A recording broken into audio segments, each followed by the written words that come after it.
Hi, I'm Tim. Welcome to our channel, and thanks for logging on. Today we're discussing the IWC Portuguese Chrono Rattrapante, reference 3712-10. You can see this 18-karat red gold IWC Portuguese Chrono Rattrapante and purchase it on our website. Subscribe to our YouTube channel if you enjoy these videos, and please click on the card in the upper right-hand corner of the screen at any time during this video to see our full sales listing for this watch with additional accessories included in the sale, high-resolution images for your desktop, and naturally complete pricing details for this IWC Portuguese Chronograph Rattrapante.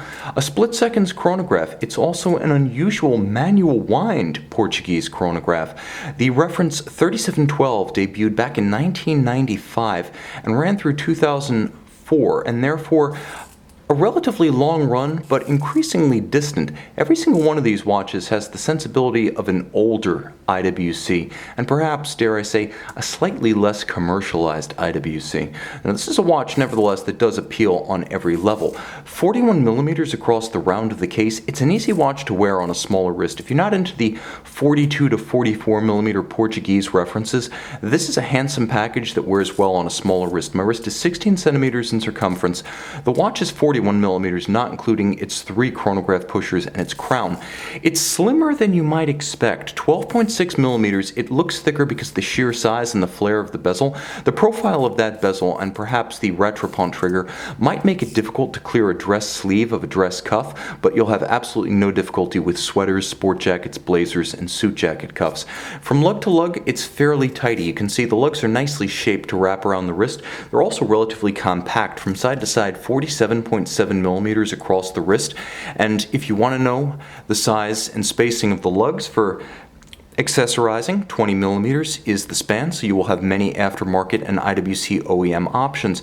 Now, the watch is heavier than you might expect because it features a full solid gold case back. Solid gold case backs are both more expensive and more massive than sapphire, and by a large margin.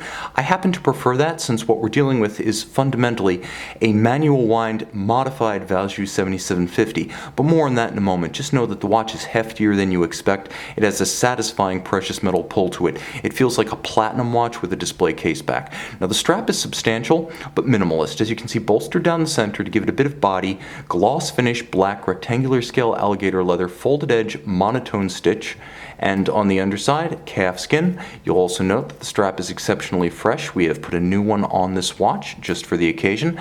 It's a simple IWC pin buckle, as you can see, executed with satin as well as polished elements. Handsome, simple, low-key, and it preserves the historic ambiance of the watch.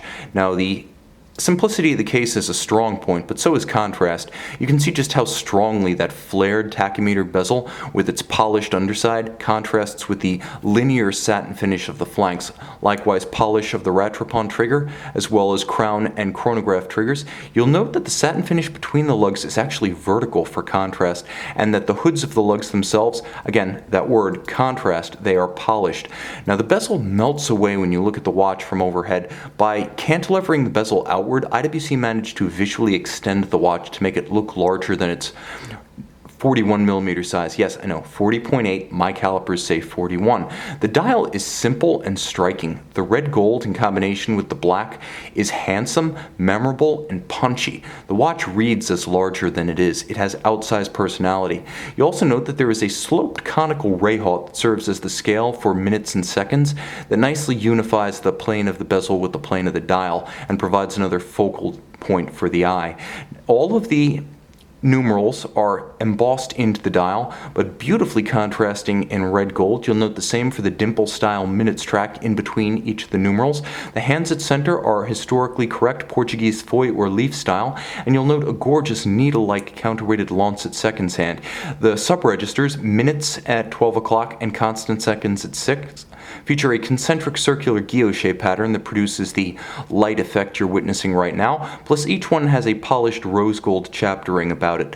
Beautifully balanced down a vertical axis from 12 to 6, it also boasts bilateral symmetry thanks to a counterbalancing of the chronograph Rattrapante and IWC Schaffhausen script. One could even say it has cruciform symmetry. Very handsome. You'll also note that the watch features its original IWC fish crown. Now, the last of these watches were made in 2004, and that was the transition point. I don't know if any of them actually shipped with the later Probus crown, but what I can definitely tell you is that many that go in for service come back with the Probus crown. So to find one of these watches with the correct original crown still in place is a testament to its condition and originality. Now, what's underneath the hood? Well, it's an IWC caliber. You ready for this? It's 79240. The 230 is the one we know and love from the reference 3714 Portuguese chronograph automatic. This is basically a manual wind version of IWC's Richard Habring designed split seconds chronograph, which is to say it's not a modular split seconds, and obviously you can see what a split seconds is. You have two separate seconds hands that can be actuated and stopped independently, so you can read the difference in time between two concurrent events. Of course, you can also start, stop, and reset it like a conventional chronograph. But Richard Habring, now of Habring, his own independent brand, previously of Alongo Unzona, and during the 1990s of IWC, found a way to convert a 7750 Valjoux into a split-second chronograph movement, and he did that by opening up the movement, taking it apart, re-engineering, inserting his own mechanism into the interior of the movement rather than tacking it on as a module, putting it all back together, and the result is so heavily modified and adjusted by IWC, it can reasonably be called a manufacturer movement. So you have a lot of in-house horological value here, but you also have a robust platform. The watch winds beautifully. I've wound it, and I can confirm that one of the most important qualities of every manual wind caliber, the tactile sensation and the sound of the ratchet, the sound of the click, is excellent on this watch. 44-hour power reserve, 31 joules. It beats away at 28,800 vibrations per hour. Pull the crown. It does feature hacking seconds. A sporty watch, perhaps, with a combination of red gold strap and black dial, but not a sports watch, as it does feature 30-meter water-resistant splash and inadvertent rainstorms only. You can see this handsome IWC Portuguese Chronograph Rattrapante reference 3712-10 and purchase it on our website.